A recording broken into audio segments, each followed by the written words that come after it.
What's up, love bugs? You already know it's your favorite Queen of Hearts, Lady L to the IPS, and I have a very new, fresh face.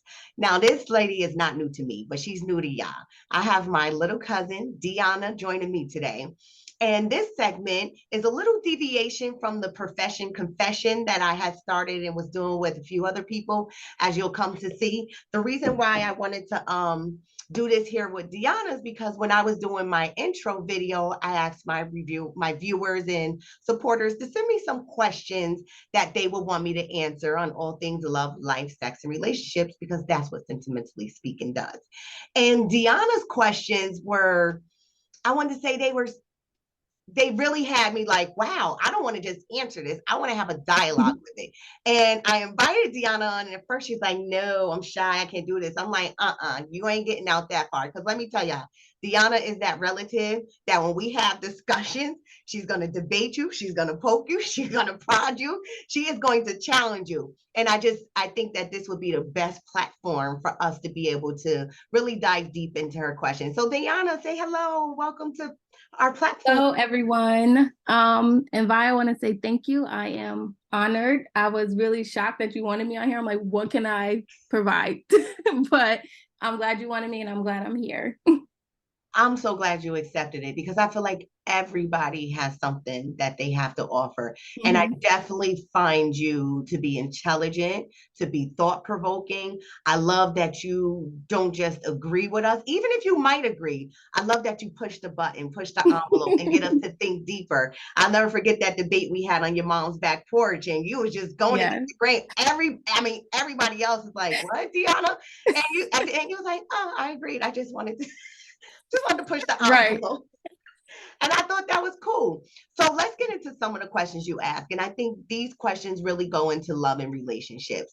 Both of us have been involved in relationships. Both of us have experienced what the benefits of love and also some of the pains associated with love. And one Hmm. of the first questions you asked me had to do with expectations in a romantic relationship and whether or not I believe in them. So Hmm. I'll answer your question. Yes, I believe in expectations. What I want to ask you is, when you asked that question, what type of expectations were you thinking of? Where was your mind at? Like what type of expectations within a relationship? Mm-hmm. Um, I guess like behaviors. Okay. Um, I guess that's really it. Behaviors and like how you are with each other, like one on one. Those were the expectations. I'm not like a crazy person. I'm not expecting for like lavish this and all of this and those like outward things within a relationship. It's more so how you are with your person. So those type of expectations. Okay, I like that. And I like that you specify romantic relationships, because as we Hmm. know, there's different type of relationships. Let me Right. ask you, does before we get into the expectations, because Hmm. I was recently faced with this, I don't think I had to actually think about the commitment in a, can you have a romantic relationship with someone and not have a commitment? No. Okay, so if it's a romantic relationship, there's an There's expectation commitment. that you two are committed to each other. Right. Okay, so Right. there's no talk of dating other people or anything. That means you guys have decided to be a couple. Yes, to me. To you. Okay. I just Right. wanted to clarify that, because I feel like people can be involved in romantic relationships and Hmm. be going on in the dating phase, and the commitment and the decision to, okay, it's just you and I from here on out, may not have Right. been discussed. So that Right. leaves a little gray area.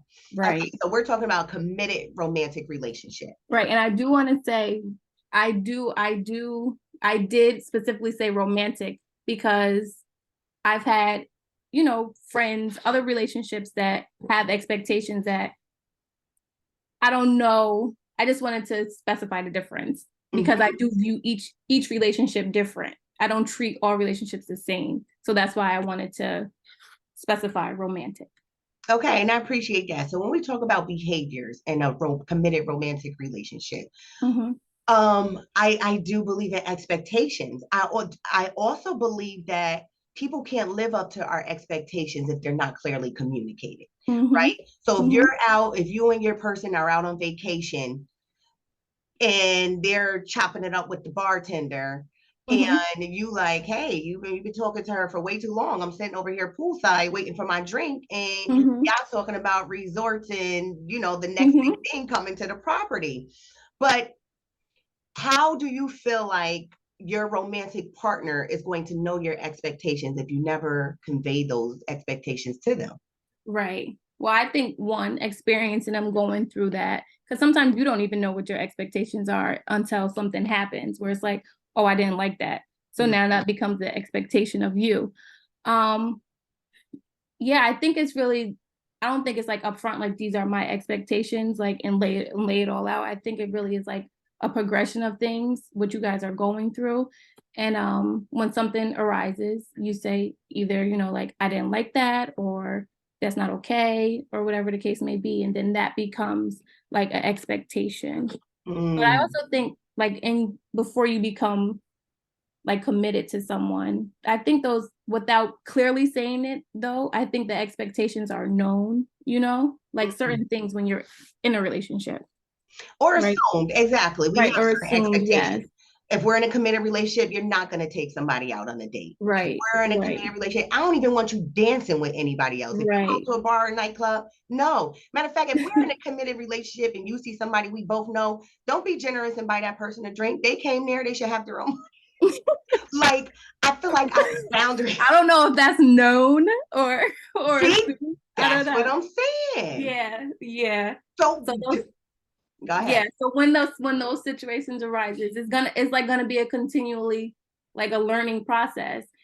Yeah. But I just think the people in those relationships have to be willing to be considerate of other people's expectations. Exactly. And we can't assume what those expectations are. Right. I would expect my guy to know I'm a jealous person. No, I Mm-hmm. don't want you doing this. But he was Mm-hmm. like, you seem so cool when we out. You don't have a problem when I look at other girls. You never, and it could be assumed. But Right. I want to caution people that you know what they say when we assume you make an ass out of Mm-hmm. you and me. Mm-hmm. So Absolutely. yes. So what I love that you said that, it's a evolving thing. You know what I'm saying? Mm-hmm. What even though expectations haven't clearly been expressed, once you encounter something that doesn't meet your expectation or Mm-hmm. crosses your boundaries, we have to be able to roll with it. Have you ever been in a situation or know someone who's been in a situation where their expectations weren't met, where they expected something of their romantic partner and that partner didn't live up to it, and instead of Mm-hmm. learning from that and moving on, they just cut it off? Do you believe that there's certain things that you can't forgive and overcome when it comes to expectations if you haven't communicated them? Right. Um, I think if it hasn't been communicated, then that's not fair to completely cut that person off or whatever. Um, but if it's been expressed like over and over again, then maybe that's something to reevaluate. Mm-hmm. Um, yeah, I think, yeah, that's something to reevaluate. Or if Absolutely. it's not received from that person, if they're not understanding where you're coming from and they don't agree and they're stuck on, I don't agree and I'm going to continue to, then your expectation is not going to be met. And that's something you'll have to reevaluate. Right. So, um, I think if this flows nicely into your next question, I'm going, you know Mhm. what about? Do you believe that trust can be regained after it was broken? And Yes, I do. you Mhm. do. I Okay, do. talk about that a little bit. And if so, what are some of the processes that these Mhm. people have to go through in order to regain that trust? Right. So I guess if we can use an expectation, like if I have an expectation of X, Y, and Z, and you fail at that expectation, but you didn't know about it, and then I tell you, I'm going to trust that going forward, you're going to live up to that expectation. That is my trust was broken, and now I'm like letting you or trying to regain that trust with you. Mm-hmm. So that's where I say I do believe it can be regained. But I think after so many times of being let down on a certain expectation, Mm-hmm. then it's like, okay, I can't trust you on this. Mm-hmm. And I don't think you can move forward with that. Like that is something that won't be able to be regained. Okay. I like that. I like that because I think repeat offenses does matter. Mm-hmm. And I was watching some, or maybe I don't know where I was. I was watching something or reading something because I read a lot of articles and they like post a lot of tweets that people have said. And one person said that no matter how, good looking your partner is or how much they may take care of you, if a Mm-hmm. person is cheating on you or breaking your heart, Mm-hmm. you can't do anything to fix that. It's usually something that's embedded with them. So, do you Right. think that people who constantly break the trust of others are untrustworthy people? Or do you believe that they truly could be battling something and haven't gotten to the root of that that's causing them to be untrustworthy and there is hope for that person? Mm-hmm. Um, I I think maybe both. They must be battling something, and they I don't think they even trust themselves at that Mm-hmm. point. So yeah, I think they could just be going through something. At some point you do have to stop questioning yourself because this is clearly their behavior, right? This is just who they are. That's what I would assume because that's just what you show me all the time. So that must be who you are. Right, right. Yeah. I want to go back to expectations of a partner, right? Hmm. If you express to your partner that you have insecurities or that you battle doubt or that you need Hmm. constant reassurance, do you Hmm. think that's something that a partner should give to the one receiving it, or do you think that that person should be responsible for their own Hmm. internal feelings? Because when we talk about expectations, if Hmm. especially when you're in a committed relationship, there's going to be things that you require of your partner that you need to Right. feel fulfilled. And Right. if they constantly fall short of that, how do you Hmm. evaluate that? Is that something a person should be able to move past through community, ignoring it, or do you think Hmm. just communication and revisiting it? And if they never live up to that, what is a person Hmm. supposed to do? So I think if I can think back to your first original question, if You want me to repeat? yeah, what Yeah, I mhm, did say a mouthful there. I'm just saying when let's take romantic relationships because you uh-huh. said in your mind a romantic relationship is one that has been committed to. In Hmm. my mind, I don't think there necessarily has to be a verbal or vocal commitment for Right. a romantic relationship to take place. Hmm. um so when we're in these romantic relationships and a committed one, because I want to stick with your Hmm. intent of the question, and you think about things that you require from your partner to help you Hmm. feel fulfilled, to help you feel reassured, Hmm. how do you handle it when your partner is not doing that? If you need that, like, babe, you look good in that dress, or, Hmm. you know what I'm saying? I was watching you and you Right. look fly today. Like, it's So like, now I can remember what you were saying. mhm, So I guess it depends on where if it was like, because you had mentioned insecurity or like whatever. If it's an insecurity within our relationship, like something that we have to work on together, then I will be expecting that person to show up in some sort of way that will be reassuring for me within the relationship. But if it's the insecurity I have with myself solely, that's not something I will put on them. That's something I have to work on myself, mm, I love right? it. Yes. I think that's really good. And Mhm. but a lot of times people in relationships do. I've done it. Yes, I've been that yes, person to be like, yes. listen, I have this internal Hmm. issue Hmm. and I need you to help me feel good about myself. And it's really not fair to the person. It's Right, really not right. fair. But I do also feel like if you love me and you know that thing exists, why You not? can help me. You can help me. Yeah. Yeah. I Yeah. do expect your partner to be like you're my partner, like we in this together, right? So what I got going on, you kind of got going on.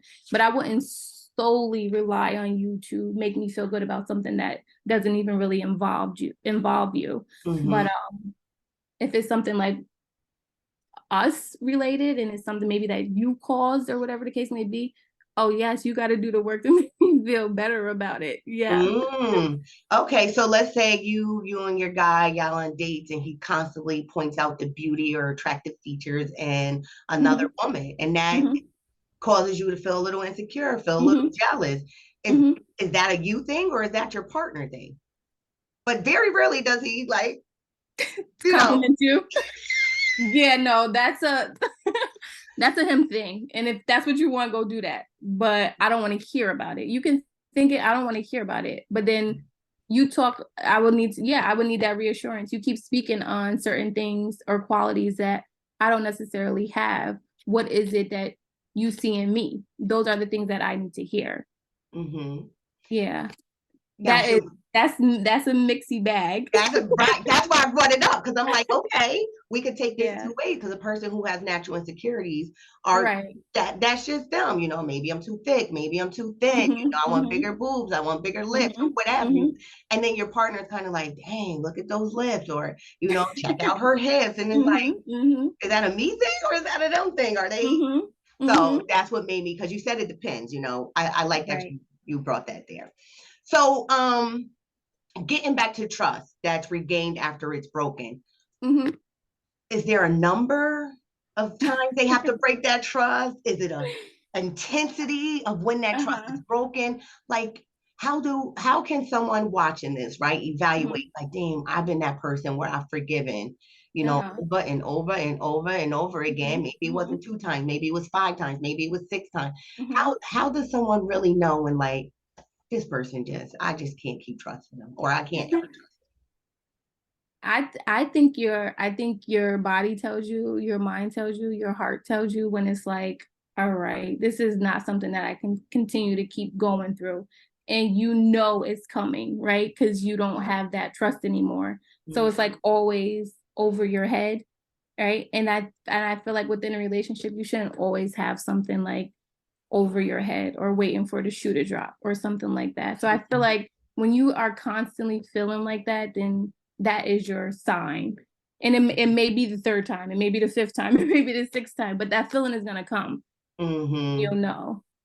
Yeah, I agree. And as I was listening to your answer, it's just like, you know, after so long, you just feel Mm-hmm. like, why do I have to keep asking and expecting Mm-hmm. and Mm-hmm. wanting the same things from you? Mm-hmm. You know, whether it be Mm-hmm. meeting my expectations, whether it be not crossing my boundaries, whether it Mm-hmm. be helping me fulfill something in me that maybe you have caused to wane or what have you. Right. And like you said, I think that's a good point. We just know. We know Mm-hmm. Mm-hmm. internally and Mm-hmm. intrinsically, if nah, I can't give you another chance. I'm just good. Or Yep. if we just be like, listen, we need to have a deep conversation, and I need you to hear the words that are coming out of Mm-hmm. my mouth. Because if we decide to move forward here on out, Mm-hmm. that's it. If you mess up Yep. again. So, Yep. but do you think enough people are having that this is it conversation, or are they just listening the fifth time like it's not going to be a six, Mm-hmm. as opposed to saying, I don't want it to be a six. This Right. is what I expect from you. This is where, like, how do you go from having that feeling Mm-hmm. and not wanting to move forward to having that discussion and letting Mm-hmm. that person know that you mean it and what your boundaries and expectations are so Mm-hmm. you can move forward? I think I think we have those discussions and we might not be ready for it, right? Like there's more you can take, right? There's more you Mm, can take and you have those discussions knowing you don't want it, but you have a limit and your limit is not filled yet, right? So I feel like we have those discussions and hope that we don't get to our limits, but we know what our limits are. And then when you get to that limit, that's when it's that feeling of like, all right, I know I gotta go, basically. So I think we try to prevent it, especially women, right? We say this is what she gonna keep coming back, right? Because we didn't have our limit yet. So, but once you're there, right? mm. I So I love think that we do have those conversations in hopes that we don't reach our limit.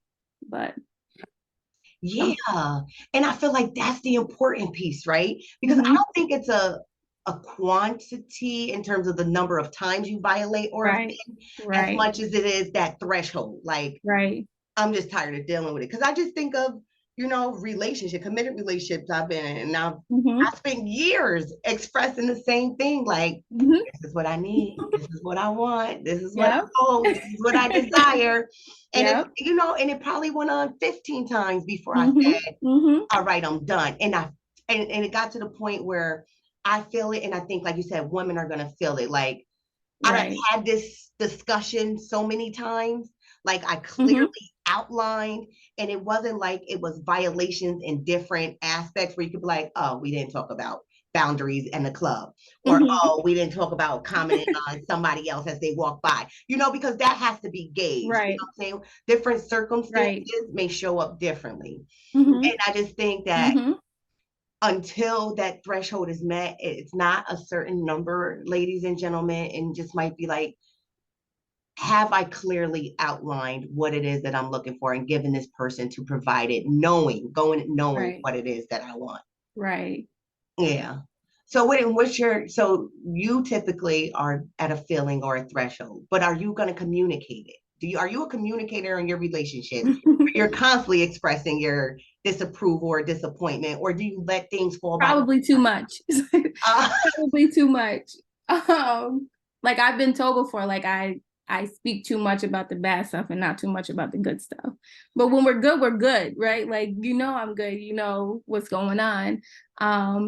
I do think maybe I could be more clear, more direct on, just expressing, I guess, your expectations, or when you feel like your trust has been broken, or where you're at in your limit, right? In your threshold where you're at. But I think I express that. And I think I express it fairly well. two things you said, right? Mhm. And don't I will forget because this is how my mind goes. You said that you've been told that you mentioned the bad more than the good. I Mhm. want to circle back to that. And you also said expressing the threshold. So I think that women are really good at communicating what our needs are, what our expectations are, what our boundaries Mhm. are, and when we're Mhm. reaching that threshold. I'm about tired Mhm. of your shit, Tyrone. All right, Cleophas, you ain't got another chance to get Right. my money. Like we do that where I feel like guys don't. No. And do you think that that causes more problems than us expressing it, or would they allow it to believe that us expressing the bad more than the good is the issue? I don't know if guys have boundaries. I don't know if they have thresholds. I Really? don't What makes you know. say that? Um, I don't know. Maybe just because I don't know. I don't know. No, I'm challenging you. I'm being Deonna Because by Deonna. you see people in these relationships where you like, y'all don't need to be together, right? But y'all still together. Why is it? Mm. And if either one of them had thresholds or something like that, then it probably would have been done with. But I think guys are more forgiving than women, and that's where I say. Let me say they're more forgiving. Not that they don't have their limits. I Okay. think they're more boundaries. I think they're more forgiving than women. I'm disagreeing on that. I just Huh? I'm disagreeing with you on that. Really? I feel like I don't feel like guys are forgiven. I feel like they become more complacent in a relationship. Guys, you don't I was Okay. reading the article right where it says women are more likely to initiate a breakup or a divorce than the man. Right. So a man will sit in that relationship probably for as long That's as why I he say they don't have no boundaries or no Yes, limits. I knew you where he's getting it, but I feel like women, I think we're more forgiving until our threshold Right. is reached, Right. And I Right. feel like, well, how many women have we seen stay with that guy? And you be like, Mm-hmm. Mm-hmm. you should have left him 45 years ago. Yeah. You should have been out two babies ago, five Right. TVs ago. I think I don't know what that is, but why do you think men don't leave relationships? Mm-hmm. I think I think guys react differently than we do, Mm. to maybe their boundaries being crossed or their limit being met. I feel like they have a harder time letting go of someone they've been committed to. And I think they react differently. Like they may shut down in some categories or in some aspects of the relationship. And that's them adjusting to their boundary being crossed or their expectation being let down. Um, and I think guys are not the best communicators. Some can talk. Yeah, you can talk, but what are you really saying? So I think guys just, they react differently to their boundaries, their expectations being crossed or let down. Mm. It goes back to us, right? Speaking of Mhm. things, because like you said, when it's good, it's good. Like, why Right. do I have to tell you it's good? I'm happy. And that's what I'm trying to think. Like, how do you even, like, what's a good boundary? And how do you say, oh, my good boundary was like met or crossed? Like, how do you even say that besides like just being you, right? Mhm. Or being, I don't know how do you get there, or how do you express that good boundary being met or expectation being met? Okay, so maybe it's not a matter of patting them on the back for meeting the expectation or not crossing Hmm. the boundary, as much as it is conveying how good they're making you feel. Maybe, oh, I like Right. that you didn't comment on that girl's ass the other day. You know it was looking good in her jeans. Great Right. job, honey. But as much as to say, babe, I just wanted to let you know that over the last week, I've been feeling real good. I've been feeling like Hmm. you've been giving me the Hmm. attention and you've been Hmm. pouring into me and the reassurance that I asked you for. Or, honey, Hmm. I really like that I was, in bed a little late and you brought me my favorite cup of tea, or, you called to Hmm. check on me because I didn't answer, or maybe you stopped by and knocked on the door because you didn't hear from me all day. Hmm. Like just that positive reassurance, because then I Right. think it starts to click in their mind, like, Hmm. oh, I like when she compliment me on these things. Right. And then Let they me start keep to, doing it. yes, yes. Yeah. And I love that you brought up that we tend to express the bad more than the good, because Hmm. that was mentioned to me, and I'm sure it was mentioned to you for you to Hmm. bring that up. And I think that's an opportunity for us, not just women, men too, to Hmm. give that reassurance to our partner Absolutely. and tell them when they're Absolutely. doing something good. But what is it that causes us to speak on the bad? For me, Yeah, sure. um, I would say for me, I think it has to do with how you are doing within your relationship too. Like what's the dynamics of your relationship, where you're at within your relationship, where you're at within your threshold, right? So I feel like maybe it's easier to kind of put when your expectation has been met or a boundary has been crossed on the back burner when your threshold isn't so Mm, high, or yeah, when you aren't so close like to already it. at your limit. So it's easier to put that on the back burner and to be able to express those other things. But if you're almost at your limit and it's like urgency now, like it's urgency to correct these things. So you're going to speak more on those than anything else. I wholeheartedly agree with that. And I think that's the cue for people to take notice, right? Absolutely. Like, Absolutely. dang, she's complaining a lot more lately. She's being a little bit more Mm-hmm. nitpicky. She's a lot more irritable than I've seen. That Mm-hmm. is a telltale sign when a person is almost at Mm-hmm. that threshold where they like, it's been real, but it's Yep. yeah. Gotta go. I love that. I love that. I love that. So, and keeping along in that same line, you also Mm-hmm. asked, do I feel like a partner is responsible for their partner's happiness? Mm-hmm. And I pondered that and I thought about it. And what I'm learning, there's, psychologists who will say, no one's responsible for your happiness. Only you're Mm-hmm. responsible for your happiness. But I do think your partner can contribute to it. Absolutely. Yes. I'm So there too. Mm-hmm. if we break that down, Mm-hmm. you never said responsible. You said plays a role in the happiness. I was careful with how I asked my questions too. Yes, I Because agree. I I don't, think so. yeah, I don't want it to be like misread, and it's easy to shut down a question when you don't ask it a certain way. So I was, yeah, like nobody's responsible for your happiness, right? Nobody's responsible for how you feel or how you're feeling. That's your own responsibility. But people do play a part in that. And that's just, I feel like that's just basic all across the board, no matter where you are or what relationship you're in. You can go to work and somebody can piss you off and now you're upset, right? Like they're affecting you, they're playing a part in your mood or how you are interacting and things like that. So yeah, not to go off. I agree. No, I agree. And I believe when we were even talking about our insecurities and our reassurance, that's Hmm. playing a role. That's knowing Hmm. that I love Hmm. this individual and they Hmm. are expressing to me that they battle with this thing. Hmm. What can I do? to Mm-hmm. relieve or ease that Mm-hmm. instead of contributing or enhancing that. Right.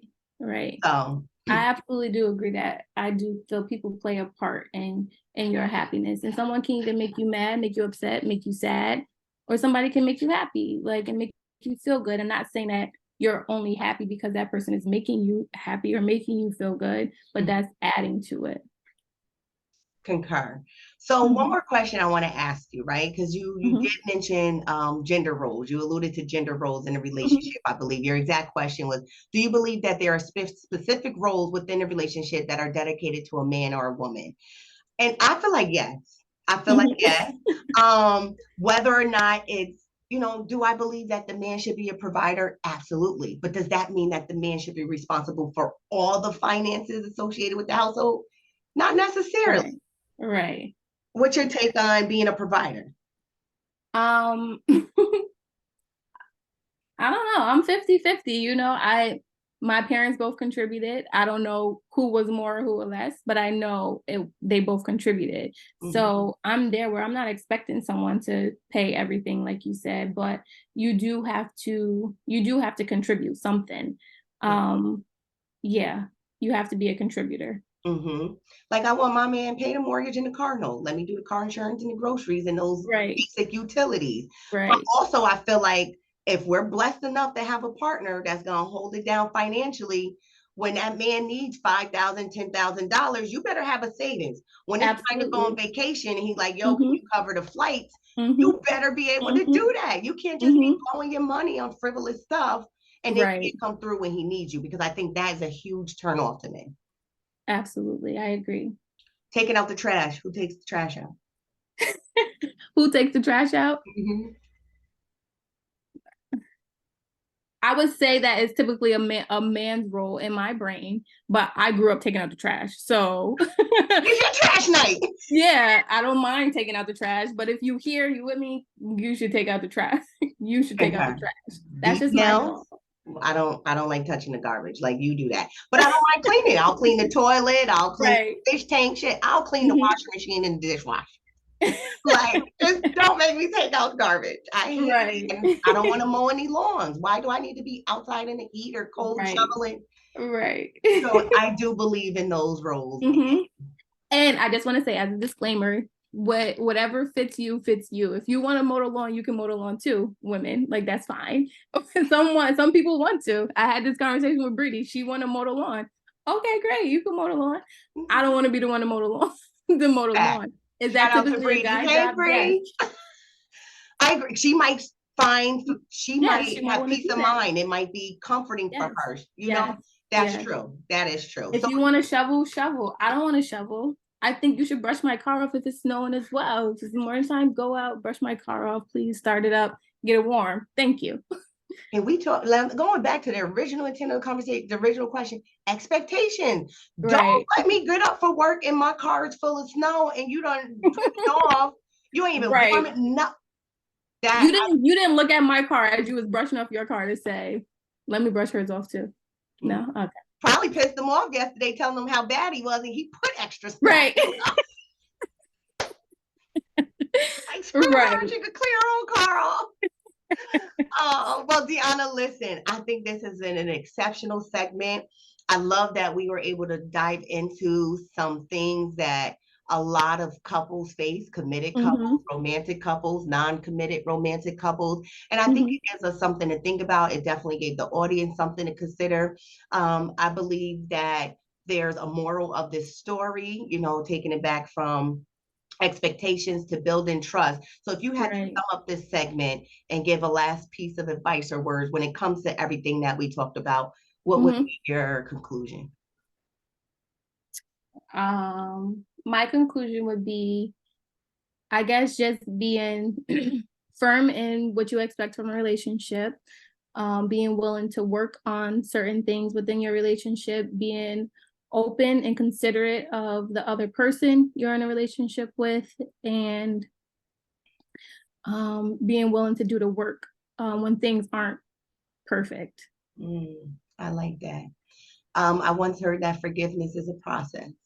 And if Mhm. our threshold hasn't been met and there's still love and desire to work things out with a partner, do that. But if you have really gotten to the point where you can't see yourself moving forward, you have no desire to moving forward, and you can't commit and show up in the Mm-hmm. way that your partner needs, ask for, or want, then maybe that's time to consider the relationship over. And that's okay too, because we can Mm-hmm. be good to one another and not necessarily good for one another. I love that. Thank you. Well, Deonna, thanks for joining us. I appreciate you.